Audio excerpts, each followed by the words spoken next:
नमस्कार प्यारे साथियों, मैं स्वागत करता हूं आपके YouTube चैनल फ्यूचर एकेडमी में। जो भी प्यारे साथी अब तक चैनल पे नए हैं, चैनल को सब्सक्राइब नहीं किए तो देर न करते हुए लाल बटन दबाइए, नोटिफिकेशन ऑन करिए और जुड़िए हमारे साथ एक अच्छी रणनीति के साथ। यदि आप BHU का फॉर्म अप्लाई किए हैं और सारे रिलेटेड इलाहाबाद यूनिवर्सिटी जो भी यूनिवर्सिटी का एग्जाम हुआ आप तो जुड़िए हमारे साथ अच्छी तरीके से। और ये जो हम लोग का क्लास चल रहा है एग्जाम के अलावा अदर कंपटीशन एग्जाम में भी आपके काम आएगा दोस्तों, ठीक है। तो देर न करते हुए आज हम लोग पढ़ेंगे हिंदी भाषा का विकास। यहाँ से क्वेश्चन फिक्स है दोस्तों, 2 या 3 क्वेश्चन यहाँ से फिक्स है। किस पैटर्न में पूछेगा सब कुछ हम आपको बताएंगे, आप बस हमारे साथ जुड़े रहिए। और इसको ज्यादा से ज्यादा शेयर, फेसबुक, व्हाट्सएप जो भी आप यूज करते हैं ज्यादा से ज्यादा प्यारे भाइयों बहनों को जोड़िए और अच्छी से पढ़ाई हम लोग करते हैं। तो देर न करते हुए आइए पढ़ते हैं हिंदी भाषा का विकास। तो दोस्तों हिंदी भाषा के विकास में हम लोग सब कुछ जानेंगे कि हिंदी भाषा की आदि जननी किसे कहा गया, ठीक है। हिंदी भाषा परिवार किस भाषा परिवार से, सब कुछ जानेंगे। आइए बात करते हैं, पहले नंबर पे क्वेश्चन उठता है हिंदी भाषा की आदि जननी। हिंदी की आदि जननी दोस्तों, हिंदी की आदि जननी किसे कहा जाता है? हिंदी की आदि जननी किसे कहा जाता है दोस्तों? संस्कृत को। और प्यारे साथियों आप क्लास को देर न करते हुए लाइक कर दीजिए, क्योंकि ये क्लास को आपको एकदम पसंद आने वाली है, जबरदस्त तरीके से पढ़ेंगे। हिंदी की आदि जननी किसे कहा जाता है दोस्तों? संस्कृत को, ठीक है। अब बात कर लेते हैं भाषा परिवार की। भारत में कितनी भाषा परिवार है, ठीक है। भारत में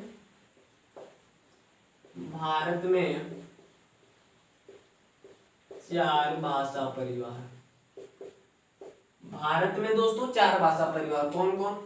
भारोपीय, ठीक है, द्रविड़, ठीक है, द्रविड़, ऑस्ट्रिया, चीनी तिब्बती।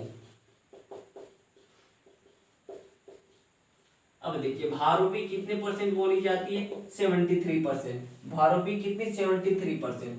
द्रविड़ 25%। ये कितनी बोली जाती है? 1.7%। ये 0.3%। ये हम लोग कह रहे हैं भाषा परिवार। यदि पूछे कि हिंदी किस भाषा परिवार से है तो हिंदी दोस्तों भारोपीय से। कहां से भारोपीय? भारत और यूरोप की जो भाषाएं थी दोनों काफी मिलती जुलती थी, ठीक है। तो भारत किस भाषा परिवार से? भारोपीय। हिंदी की आदि जननी किसे कहा जाता है दोस्तों? संस्कृत। अब नेक्स्ट हम लोग बात करते हैं, ठीक है। यहाँ से 2 क्वेश्चन बन गया आप लोगों का। देखते जाइए आप लोग यहाँ से कितने क्वेश्चन उड़ाते हैं हम लोग। बस आप अच्छे से जुड़े रहिए हमारे साथ, ज्यादा से ज्यादा सब्सक्राइबर बढ़ाइए प्यारे साथियों। बस आप हमारी सहायता करिए ना, तो फिर हम अपने को मानते हैं कि मारने वाले नहीं है, ठीक है। हिंदी भाषा का विकास, तो भारत में आर्य आए थे तो उन्हीं के आधार पे क्या किया गया? उन्हीं के आधार पे विभाजन किया गया। पहले समझते हैं किसको? पहले समझते हैं प्राचीन आर्य भाषा को। इसको दोस्तों प्राचीन आर्य भाषा। पहले नंबर पे प्राचीन आर्य भाषा। तो प्राचीन आर्य भाषा में किसका किसका दोस्तों प्यारे साथियों क्या हुआ? प्राचीन आर्य भाषा में कौन कौन सी? संस्कृत पहले आई, ठीक है। पहले तो आर्य आए, आर्य लेके क्या है? आर्य लेके आए संस्कृत। अब ये संस्कृत दोस्तों 2 में बटी है। किसमें? वैदिक संस्कृत और साथियों लौकिक संस्कृत। वैदिक संस्कृत और कौन? लौकिक संस्कृत, ठीक है। वैदिक संस्कृत में क्या हुआ दोस्तों कि वैदिक संस्कृति में वेदों उपनिषदों की रचना की है। जल्दी तौर पे आराम से समझेंगे, क्रम से एकदम लेके चलेंगे। वैदिक संस्कृति में वेद उपनिषद की रचना की गई। और लौकिक संस्कृति को ही प्यारे साथियों क्या कहा गया? लौकिक संस्कृति को ही क्या मान लिया गया? संस्कृत मान लिया गया, ठीक है। ये कब से कब तक है? 1500 ईसा पूर्व से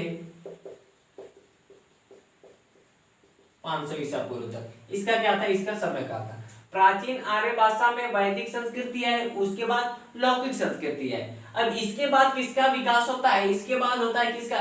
पाली का, प्राकृतिक का, जिसको किस में रखा गया? जिसको मध्यकालीन आर्य भाषा में रखा गया। तो प्राचीन आर्य भाषा समझ गए दोस्तों, वैदिक संस्कृति, लौकिक संस्कृति। इस लौकिक संस्कृति को संस्कृत मान लिया गया। और वैदिक संस्कृत में वेद उपनिषदों की रचना की गई। ठीक है दोस्तों, अब नेक्स्ट हम लोग आगे बढ़ते हैं। ठीक है, नेक्स्ट आगे बढ़ते हैं। मध्यकालीन आर्य भाषा को समझते हैं। आर्य संस्कृत लेके आए, संस्कृत दो में बटी, वैदिक संस्कृति, लौकिक संस्कृति। प्राचीन आर्य भाषा में हो गए। अब मध्यकालीन आर्य भाषा, मध्यकालीन दोस्तों, यदि आपको किसी कोई भी चीज पढ़ना है ना तो उसके पहले जड़ को पकड़िए, एकदम मूल जड़ को पकड़िए, क्योंकि बेस है ना, इसको नहीं समझेंगे तो आगे हम आपको क्वेश्चन करा दें। इसके बाद हम आपके लिए क्वेश्चन लेके आएंगे। मध्यकालीन आर्य भाषा, इसमें कौन कौन सी भाषाओं का विकास हुआ दोस्तों? उधर तो वैदिक संस्कृति हो गई, लौकिक संस्कृति हो गई। अब उसका सुधरा हुआ रूप, उससे थोड़ा सा अच्छे कौन आने लगा? पाली। अब पाली की बात करें दोस्तों तो गौतम बुद्ध के जितने भी उपदेश हैं वो किस भाषा में दिए गए? पाली। और यहाँ से क्वेश्चन पूछे पाली तो भारत की दोस्तों यहाँ से क्वेश्चन पूछे कि भारत की प्रथम देश भाषा, भारत की प्रथम देश भाषा कौन सी थी दोस्तों? पाली। ठीक है, और गौतम बुद्ध ने अपने सारे उपदेश किस में दिए? पाली में दिए। यदि क्वेश्चन पूछे कि बुद्ध जी ने अपने उपदेश किस भाषा में दिए, गौतम बुद्ध अपने उपदेश किस भाषा में दिए? तो पाली भाषा में।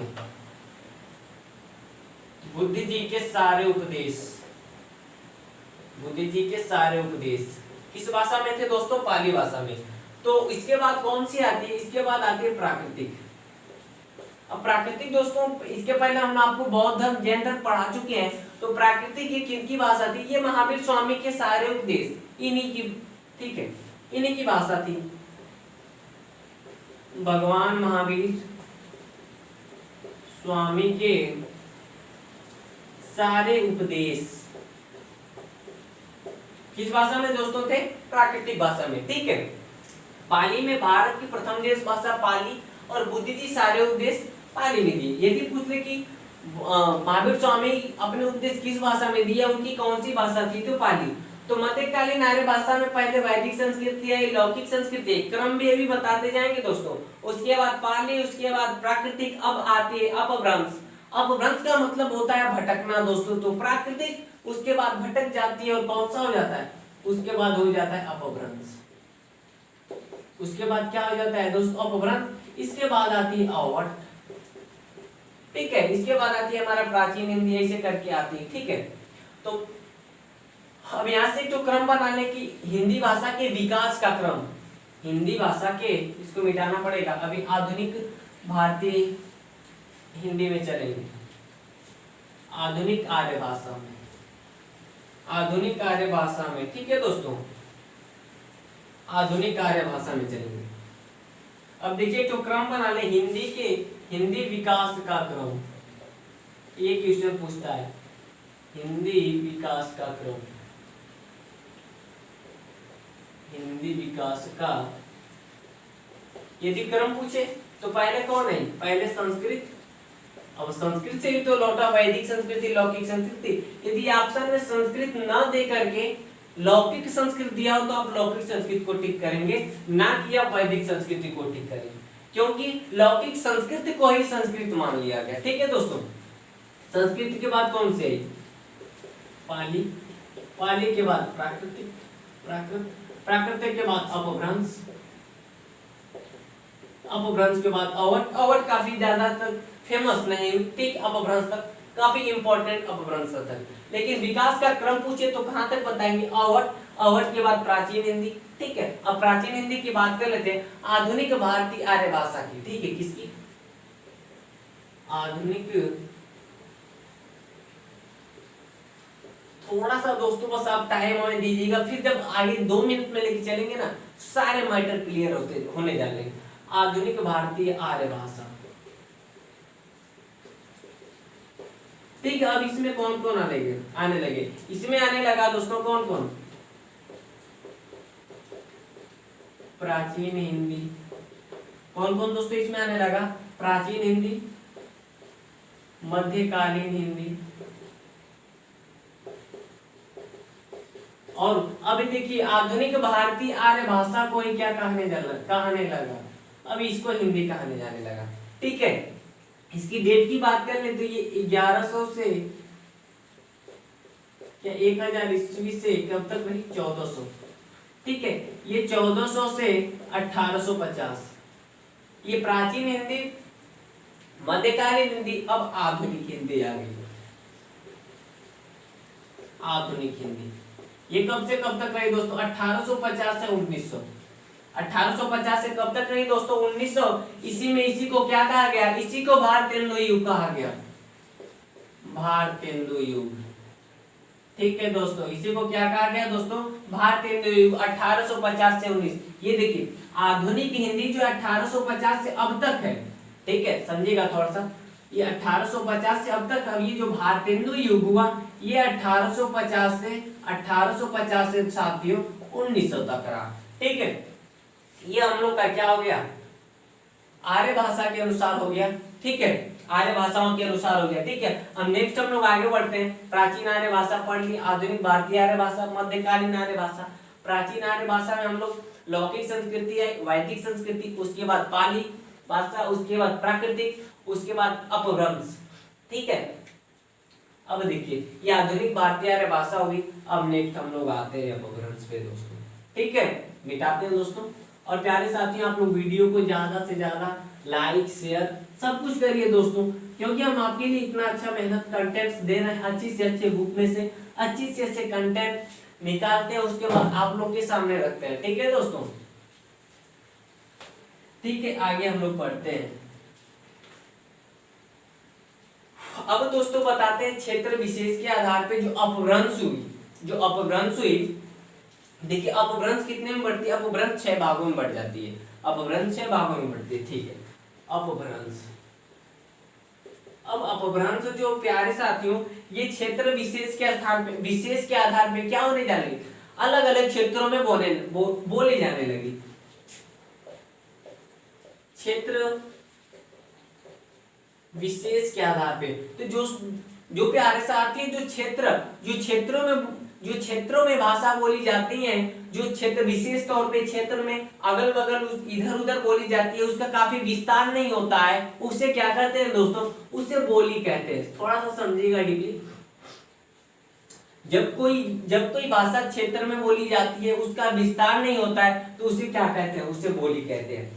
ठीक है, अब यही बोली, इसी बोली में क्या हो जाता है, जब इसी बोली में साहित्य का विकास होने लगता है, किसका विकास होने लगता है दोस्तों, साहित्य का विकास होने लगता है, किसमें, बोली में, तो इसे क्या कहते हैं, इसे उपभाषा कहते हैं। इसे क्या कहते हैं, इसे उपभाषा कहते हैं दोस्तों। ठीक है, एक बार फिर से समझिए, बोली जब क्षेत्र में छोटी मोटी भाषाएं बोली जाती हैं तो वो क्या होती है, तो बोली होती है दोस्तों।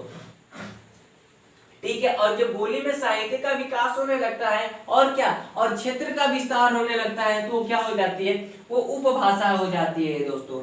ठीक है, तो एक भाषा के अंतर्गत, समझिएगा थोड़ा सा, इस पे क्वेश्चन उठेगा, इसलिए इस स्टेटमेंट्स को बता रहे हैं। एक भाषा के अंतर्गत कई उपभाषाएं होती हैं, एक भाषा के अंतर्गत कई उपभाषाएं होती हैं, और एक उपभाषा के अंतर्गत कई बोलियां होती हैं, और बोलियां जो क्षेत्रों में बोली जाती हैं उसका विस्तार नहीं होता है, उसे ही हम क्या कहते हैं दोस्तों, उसे ही बोलियां कहते हैं। तो ये आप समझ गए होंगे। अब अपभ्रंश के भाग को समझते हैं प्यारे साथी, अच्छी तरीके से अपभ्रंश के भाग को समझते हैं। अपभ्रंश के भाग यही से इंपॉर्टेंट एकदम लड़ाई आप लोग की शुरू हुई दोस्तों, एकदम कॉपी पेन निकाल के एकदम अच्छे से बैठ जाइए। अब अपभ्रंश के भाग पढ़ते हैं, अपभ्रंश के भाग पढ़ रहे हैं दोस्तों। अपभ्रंश में पहले स्थान पे आ जाता है, जब अपभ्रंश किस टाइम था दोस्तों, 500 ईसा पूर्व के अगल बगल था। ठीक है, तो इस टाइम क्या महाजनपद होते थे, उस टाइम कौन था, एक था सूरसेन जनपद करके था ना, मगध करके था। तो इसी तरह इनका भी नाम, इसका जो क्षेत्र के आधार पे बोले जाने लगी तो इनका नामकरण रख दिया गया। तो अपभ्रंश कौन सा हुआ, अपभ्रंश पहले स्थान पे कौन आता है, सौरसेनी अपभ्रंश। कौन सा, सौरसेनी अपभ्रंश। ठीक है, सौरसेनी अपभ्रंश के अंतर्गत कौन सी बोलियां बोली जाने लगी, भाषाएं कौन कौन सी दोस्तों, राजस्थानी, पश्चिमी हिंदी, राजस्थानी, गुजराती, क्रम से चलते हैं। पश्चिमी हिंदी, राजस्थानी, गुजराती। ठीक है, यदि पूछे कि गुजराती भाषा का विकास किस अपभ्रंश से हुआ तो हम सौर सेनी बताएंगे। राजस्थानी का विकास किस अपभ्रंश से हुआ? सौर सेनी से। पश्चिमी हिंदी का विकास इसी तरह क्वेश्चन पूछता है, क्वेश्चन का पैटर्न एकदम सेम रहेगा दोस्तों। यदि पूछे कि पश्चिमी हिंदी का विकास, पश्चिमी हिंदी भाषा का विकास किससे हुआ? सौर सेनी अपभ्रंश से। तो ये हम लोग का पहला नंबर पे कौन सा रहा? सौर सेनी रहा, अपभ्रंश के भाग पढ़ रहे हैं दोस्तों। और दूसरे नंबर पे कौन? दूसरे नंबर पे मागधी, दूसरे नंबर पे दोस्तों मागधी। अब इसके अंतर्गत कौन कौन सी आ जाती है दोस्तों? इसके अंतर्गत आ जाती है हमारी बिहारी, उड़िया, बांग्ला।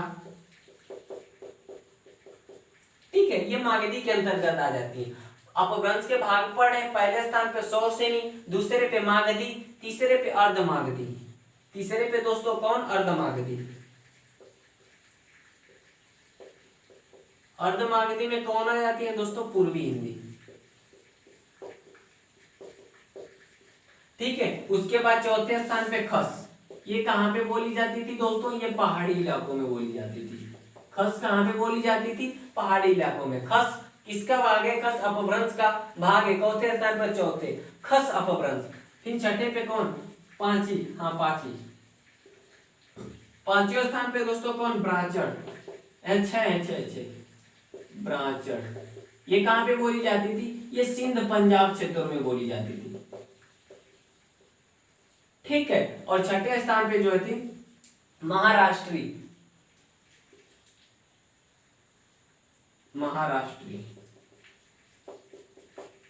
ये महाराष्ट्र में बोली जाती थी। ठीक है दोस्तों, तो इस तरह से अपभ्रंश के 6 भाग हुए। सौर सेनी, मागधी, अर्धमागधी, खस पहाड़ी इलाकों में बोली जाती थी, ब्राह्मण सिंध पंजाब में बोली जाती थी, महाराष्ट्र में बोली जाती थी। तो ये अपभ्रंश के भाग हो गए। यदि पूछे कि राजस्थानी का विकास सौर सेनी से, उड़िया का विकास मागधी से, यहाँ से पहला पूछता है बिहारी, जो फेमस होता है कि बिहारी भाषा का विकास किस अपभ्रंश से हुआ? तो मागधी से हुआ। नेक्स्ट हम लोग आगे बढ़ते हैं। अब हम लोग आगे पढ़ेंगे दोस्तों, आगे हम लोग भारत की, हाँ अब हम लोग पढ़ेंगे क्या? उपभाषा पढ़ेंगे दोस्तों, उपभाषा। दोस्तों मिटाते हैं इसको। अब हम लोग पढ़ेंगे इसकी उपभाषा। ये सब उपभाषा थी, अब उपभाषा थी। ये जो ऐसे थे उड़िया, ये सब उपभाषा थी। यदि पूछे पश्चिमी हिंदी उपभाषा का विकास किससे हुआ? तो सौर सेनी अपभ्रंश से। ठीक है, अब पहले स्थान पे डाल लेते हैं हम लोग कौन? पश्चिमी हिंदी। इधर उपभाषा डालेंगे आप लोग, उपभाषा पश्चिमी हिंदी, पश्चिमी हिंदी। यदि पूछे कि पश्चिमी हिंदी उपभाषा का विकास किससे हुआ था? सौर सेनी अपभ्रंश से। इसके पहले ही पढ़े, लेकिन इधर भी लिख देते हैं हम लोग, किससे हुआ था?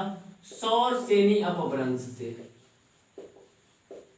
सौर सेनी से। पश्चिमी हिंदी का विकास किससे हुआ था? सौर सेनी अपभ्रंश से। अब यदि पश्चिमी हिंदी के अंतर्गत कौन कौन सी बोलियां जाने लगी, उसको हम लोग देखेंगे। ठीक है दोस्तों, तो बोली जाती थी खड़ी बोली,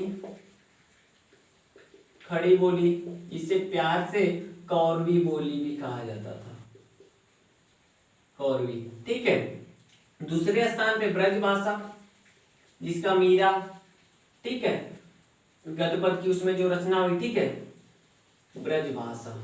उसके बाद कन्नौजी, ठीक है, उसके बाद बुंदेली। ऐसे यहां से क्वेश्चन कैसे पूछेगा अभी बताएंगे। उसके बाद हरियाणवी। ठीक है, यदि पूछे कि पश्चिमी हिंदी को भाषा का विकास किससे हुआ? सौर सेनी से। ठीक है, और पूछे कि खड़ी बोली का विकास किस उपभाषा से हुआ? तो पश्चिमी हिंदी बताएंगे। अच्छे से समझिएगा लोग, यहीं से क्वेश्चन पूछेगा। और प्यारे साथियों, अब तक आप चैनल को सब्सक्राइब नहीं किया तो चैनल को जल्द से जल्द सब्सक्राइब, लाइक, शेयर सब कुछ करिए प्यारे साथियों, क्योंकि आप ही लोग के लिए इतना अच्छे से कंटेंट्स बनाते हैं, मेहनत करते हैं, जी जान से एकदम। प्यारे साथियों, आप लोग एकदम हमारे साथ लग जाओ तो BHU तो क्रैक हो ही जाएगा। ठीक है, यदि पूछे साथियों की खड़ी बोली कौरवी बोली का विकास किस उपभाषा से हुआ? तो आप लोग बताओगे पश्चिमी हिंदी। ब्रज भाषा का विकास किससे हुआ? ब्रज भाषा का विकास पश्चिमी हिंदी से। कन्नौजी का विकास, कन्नौजी, ये सब बोलियां हैं दोस्तों, ये सब क्या है दोस्तों? ये सब बोलियां हैं, ये सब बोलियां हैं, और ये सब क्या है? ये उपभाषाएं हैं। उपभाषा का पूछेगा तो इससे पूछेगा, अपभ्रंश से, ठीक है। और हरियाणवी, हरियाणवी बोली का विकास किस उपभाषा से हुआ? तो पश्चिमी हिंदी से। अब नेक्स्ट उपभाषा पे चलते हैं, ठीक है। उपभाषाएं कितनी है? उपभाषाएं 5 है, जिनमें क्या है? जिनमें 17 बोलियां, उपभाषाएं 5 हैं जिनमें 17 बोलियां बोली जाती हैं, ठीक है। तो पश्चिमी हिंदी। अब नेक्स्ट बढ़ते हैं हम लोग किस पे? अर्धमागधी पे आते हैं दोस्तों, अर्धमागधी पे आते हैं, अर्धमागधी भाषा पे आते हैं।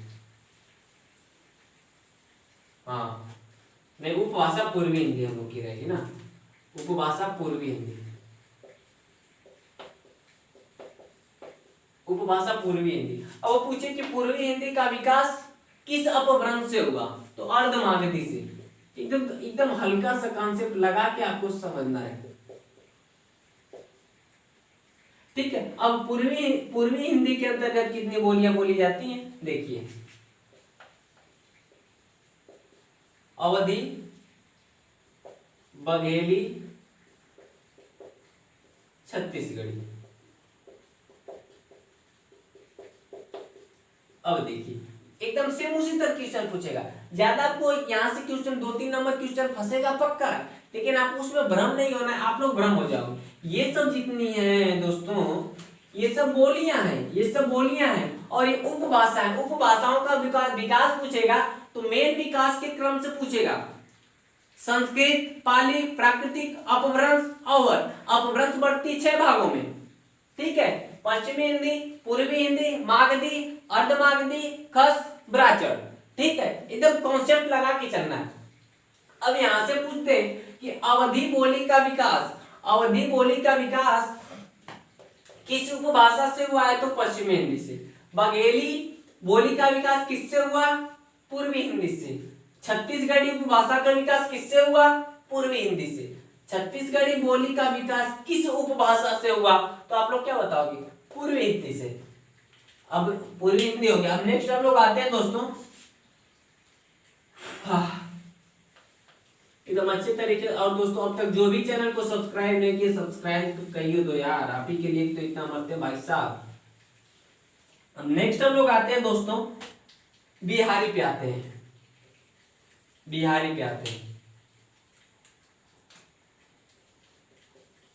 बिहारी। अब बिहारी उपभाषा का विकास किससे हुआ था? मागधी से, मागधी अपभ्रंश से, ठीक है। बिहारी उपभाषा का विकास किससे हुआ था? मागधी से। अब मागधी के अंतर्गत कौन कौन सी बोलियां आएंगी? हाँ, मागधी के अंतर्गत कौन कौन सी बोली आएंगी? हाँ, मागधी के अंतर्गत देखिए दोस्तों, मगही, मगही बोली, और कौन? मैथिली, ठीक है। और कौन दोस्तों? भोजपुरी। हाँ, एक बात और आप लोग ध्यान रखिएगा, ठीक है, अभी बता रहे हैं। यदि पूछे कि मगही बोली का विकास किस उपभाषा से हुआ? बिहारी से। मैथिली का किस उपभाषा से हुआ? बिहारी से। और बिहारी उपभाषा का विकास किससे हुआ था? मागधी अपभ्रंश से, ठीक है। और ये भी पूछ लेता है, इसका क्षेत्र भी पूछ लेता है। भोजपुरी का मान लीजिए क्षेत्र पूछे तो आप लोग क्या बताओगे? वाराणसी, वाराणसी, मऊ, आजमगढ़, ठीक है, गाजीपुर। ये भोजपुरी के क्षेत्र आप लोग देख लीजिएगा। लेकिन नेक्स्ट जो हम लोग प्रैक्टिस करेंगे इस पे क्वेश्चन, उस पे आपको एक क्षेत्र से रिलेटेड सारे क्वेश्चन कराएंगे, आप लोग टेंशन मत लीजिए, ठीक है। तो बिहारी उपभाषा पढ़ रहे हैं। मगही बोली का विकास किससे हुआ था? बिहारी। आपको क्लास ही आप बस ले लोगे मेरी ना, तो फिर आपको एकदम सारा चीज क्लियर हो जाएगा। बस एक बार रिवीजन कर देना प्यारे साथी। मैथिली बोली का विकास किससे हुआ? बिहारी से। भोजपुरी का किससे हुआ? बिहारी से। अब नेक्स्ट आते हैं दोस्तों किस पे? अब आते हैं राजस्थानी पे। अब आते हैं राजस्थानी पे। किस पे आते हैं दोस्तों? राजस्थानी पे।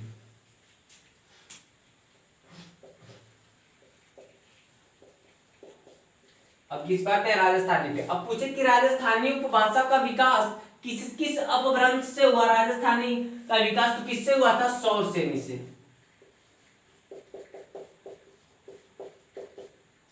ठीक है, अब राजस्थानी की आप लोग बोलियां देख लीजिए, राजस्थानी की बोलियां देख लीजिए। देखिए जयपुरी, ठीक है, जयपुरी हो गई है, मवाड़ी, और एक मालवी। ये क्या, ये राजस्थानी की ये सब बोलियां हैं। यदि पूछे कि राजस्थानी उपभाषा का विकास किससे हुआ, सौर सेनी से। जयपुरी बोली किस उपभाषा से विकास करती है, इसका उद्भव कहां से हुआ, तो कहां से हुआ, राजस्थानी से। मवाड़ी राजस्थानी से, मालवी राजस्थानी से। अब बात कर लेते हैं दोस्तों एक इंपॉर्टेंट फैक्ट की, क्या हुआ दोस्तों जब हमारा संविधान सभा, देखिए हिंदी को कब शामिल किया गया, और हिंदी को देखिए 24 सितंबर 1949, 24 सितंबर 1949 को राष्ट्रभाषा नहीं दोस्तों, राज्य भाषा बनाया गया, क्योंकि हमारे देश में अनेक अनेक विभिन्नताएं पाई जाती हैं, अनेक अनेक क्षेत्रों में अनेक अनेक बोलियां पाई जाती हैं। ठीक है, ऐसा आप लोग देखते ही हो, कभी केरल के साइड चल जाओगे तो लोग अलग बोलेंगे, इसलिए 24 सितंबर 1949 को क्या, राज्यभाषा घोषित किया गया। ठीक है, और जो हमारे राज्य के अनुसार बोलियां होंगी। ठीक है, और इसलिए 24 सितंबर को दोस्तों, 24 सितंबर को पूछ लेता है पेपर में इंपॉर्टेंट कि हिंदी दिवस कब मनाया जाता है। हिंदी दिवस दोस्तों 24 सितंबर को, 24 सितंबर को, हम 14 बोल देते सॉरी, 24 सितंबर 1949 को, तो 24 सितंबर को हिंदी दिवस मनाया जाता है। 24 सितंबर को दोस्तों नहीं, हाँ 24 सितंबर को। ठीक है दोस्तों, तो इसी के साथ हम लोग का ये हिंदी का क्लास, हिंदी भाषा का विकास समाप्त होता है। ये शायद 14 सितंबर है दोस्तों, 14 सितंबर को हिंदी दिवस है, हम 24 सितंबर बोल दिए। चलिए इतना होता है दोस्तों। और आप लोग एक काम करिए, क्लास लेने के बाद सिर्फ आधे घंटे, आधा घंटा दोस्तों आप लोग क्या करोगे, आप लोग इसका रिवीजन करोगे। जितना भी हमारे पुराने वीडियोज हैं आप सबका रिवीजन करते चलिए। 14 सितंबर हिंदी दिवस हो गया। ठीक है, तो इसी के साथ प्यारे साथियों हम लोग क्लास को समाप्त करते हैं। और आप लोग अब तक चैनल को सब्सक्राइब नहीं किए तो चैनल को सब्सक्राइब जरूर करिए, और ज्यादा से ज्यादा लोगों को जोड़िए प्यारे साथियों। तो हमारा आपसे यहीं पे विदा करते हैं इस क्लास के साथ। नेक्स्ट वीडियो में हिंदी भाषा पे आधारित प्रश्न आपको जरूर लेके आएंगे, अच्छे से अच्छे क्वेश्चन लेके आएंगे जो आपके प्रीवियस ईयर में पूछा है दोस्तों। इसी के साथ सभी लोग को राम राम, जय हिंद, जय भारत।